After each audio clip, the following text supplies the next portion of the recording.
How's it going? Dr. J here with another inspiring message of health. And today I have an incredible message. And that message is one question: do you minimize? Do you minimize? Very important question we should all be asking ourselves, okay? Because when we minimize, it will lead to catastrophe later down the road. Sometimes 5 years later, decades later. Whatever the case may be, when we minimize, we're just trying to justify our negative lifestyle habits. So I had a new patient come in yesterday, and the guy was clearly, I would say, around 40 to 60 pounds overweight. His skin was really blotchy and red. I could tell he had a lot of inflammation going on, and he was a smoker, all right? Possibly an alcoholic. Anyway, in the consultation, I sat down with this guy and I straight up asked him, I said, do you smoke? And he said, no. And then he said, well, I only smoke when I drink. And I said, well, how often are you drinking? And he said, 5 days a week. So wouldn't that justify you as a smoker? Doesn't make any sense, right? I mean, you're drinking 5 days a week, you're smoking 5 days a week, that's over half the week. And regardless, if you have one cigarette a week or a whole pack of cigarettes every week, you are a smoker, right? Regardless of how much you do, you're a smoker, right? So what we do is we minimize our behaviors, right? We minimize our negative lifestyle habits to justify it in our mind so we don't feel guilty about it. That's the problem. So this guy suffering with chronic lower back issues, numbness and tingling, all these things going on. Well, I took x-rays on his spine. He has over 30 years worth of damage in his spine. Full-blown scoliosis in his lower back, lots of degeneration, especially at L4 and L5. And to have that kind of level of degeneration, that's not something you wake up with. That's something that happens over decades. And this guy wanted to come in, one visit, rack him, crack him, instantaneous relief. Well, that's just not a possibility. And I don't want to tell somebody, well, let's just get you adjusted and, let's pop and pray and hope that you get better. What I want to do is actually get in there, make structural changes and really change this person's life, get them functioning at a higher level so they can live a completely different life. And that's how people get off their drugs and their medications. That's how people transform, right? And really shift their paradigms and their beliefs and their thoughts about health and wellness. But this guy just wanted to rack him, crack him.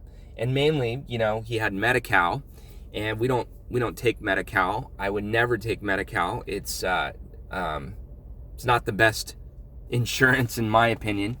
And the problem with working with some of these insurance companies is they barely cover anything when it comes to chiropractic. So you end up working for these insurance companies for pennies on the dollar, and we end up fighting denials and things like that, and it's just not worth it.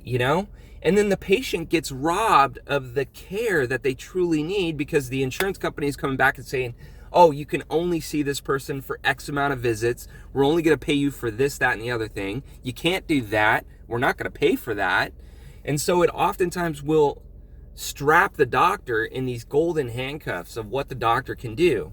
And nobody's going to know what that patient needs better than the doctor who's actually done an exam, a thorough consultation, has taken x-rays, and has done a report of findings with this person. Nobody's going to know better. And I've never had a single insurance company ever ask me for my x-rays or my data on my patients. So that's a problem in and of itself. So I told this guy, look, I said, one visit isn't going to do it, and I don't want to waste your time. I said, we really need to put you on a corrective care plan. Now, I understand if all you want to do is use your insurance. I understand that if that's all you want to do, there's doctors out there, they're hard to find, that will accept your Medi-Cal insurance, but I don't do that in this office, all right? And he understood, and he said, well, can you make a copy of my x-rays? Well, I was more than happy to make a copy of his x-rays. And I gave him some other options. I said we could do a modified plan where I'm not seeing you as frequently, but at least it will get you some care.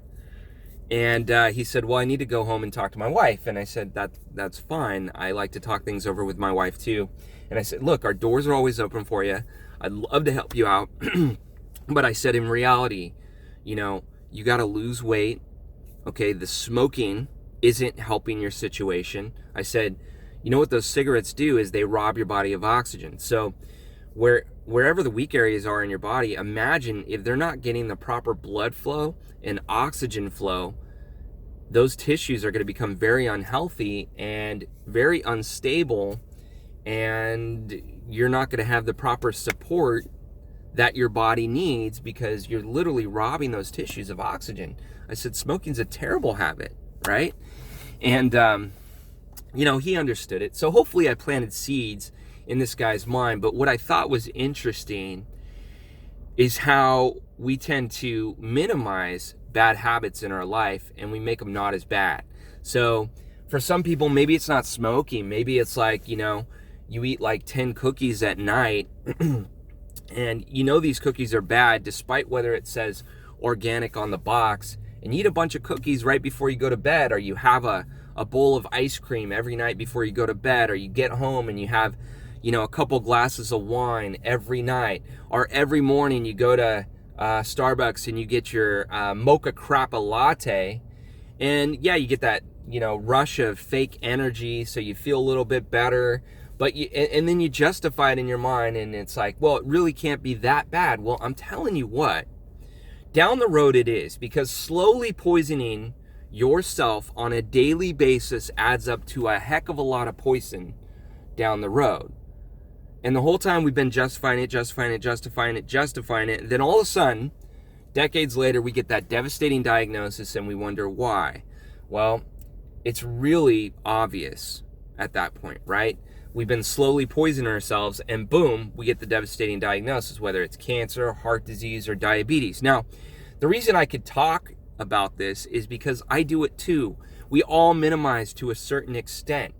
One of the things I'm really passionate about is this constant bombardment that we have with electromagnetic radiation, just constantly in our face, everywhere we go, in our cars, cell phones in our pockets, cell towers everywhere. Now we have small cell towers on top of buildings, We have our Bluetooth, and it's nice to have Bluetooth. It's nice to have all the wireless because you don't have to wire things up. Makes it super easy. You stick a speaker onto the wall, and it connect. You have Spotify, and it connects with your phone. There's no wiring. It's super easy. Anybody can do it, right? Well, the problem is, just because you can't see it or perceive it or hear it or whatnot doesn't mean it's not negatively impacting your health. So over time, this constant exposure that we've been justifying because we can't see it or perceive it or feel it, just like heart disease building up in your body, you can't see it, you can't feel it, can't perceive it, and then all of a sudden you have a heart attack or whatever, right? So it's just funny to me that we justify it, we minimize it, and then we wonder why we get sick down the road. So here's what we need to do. We need to figure out ways to, drastically reduce the level of toxicity in our life, right? Toxic exposure to electromagnetic radiation. We must reduce it, figure out ways to block it.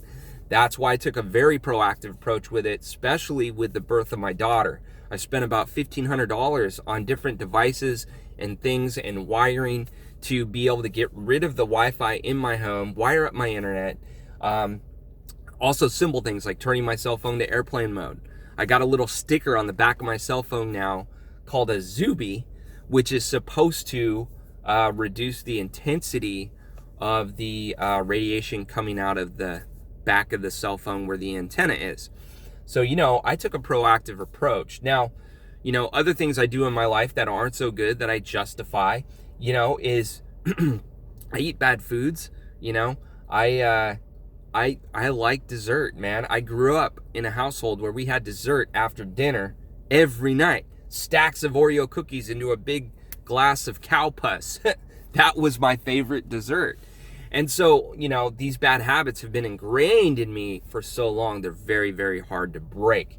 But I know just as well as anybody else knows that we all have these bad habits. And what we need to do is we need to start eliminating these bad habits. We need to start saying enough is enough. And we need to pick 5 things that we know we need to stop doing, and we just need to stop doing them, right? And you can't really baby your way off of it. Like, if you're a smoker and you want to quit smoking, I think the best way to quit smoking is just stop smoking. Now, that might seem very hard and daunting for a lot of folks, but, if you got a devastating diagnosis of cancer, wouldn't you stop smoking right away? Right? If you got a devastating diagnosis of heart disease, wouldn't you stop eating donuts right away? Wouldn't you start changing your diet? When you start juicing, start doing more green smoothies every day, you would start, researching all these things about diet and nutrition. You become an expert in nutrition for treating cancer or whatever. And it's like, well, why don't we kind of have that level of thinking when it comes to being proactive? Why not just think like, well, I don't want to get cancer, so what do I need to do if I had cancer, right? What do I need to do, right? So we would start living a much healthier and more quality, lifestyle. We would start doing all those things. So that's the way we need to think. And if you don't have a big enough reason why, just think about your family. What would your family do if they didn't have you around anymore? What would your kids do if they didn't have a mom anymore or a dad anymore? How would your kids go through the rest of their life? As men, we're supposed to be the primary protectors of our family. So I kind of like what Garrett J. White says about our bodies, is that we're preparing for battle. We're weaponizing our bodies, and our bodies are a weapon. So we got to be as healthy as possible. It just makes sense. Anyway, have a blessed day. I gotta go. Love you guys, and God bless.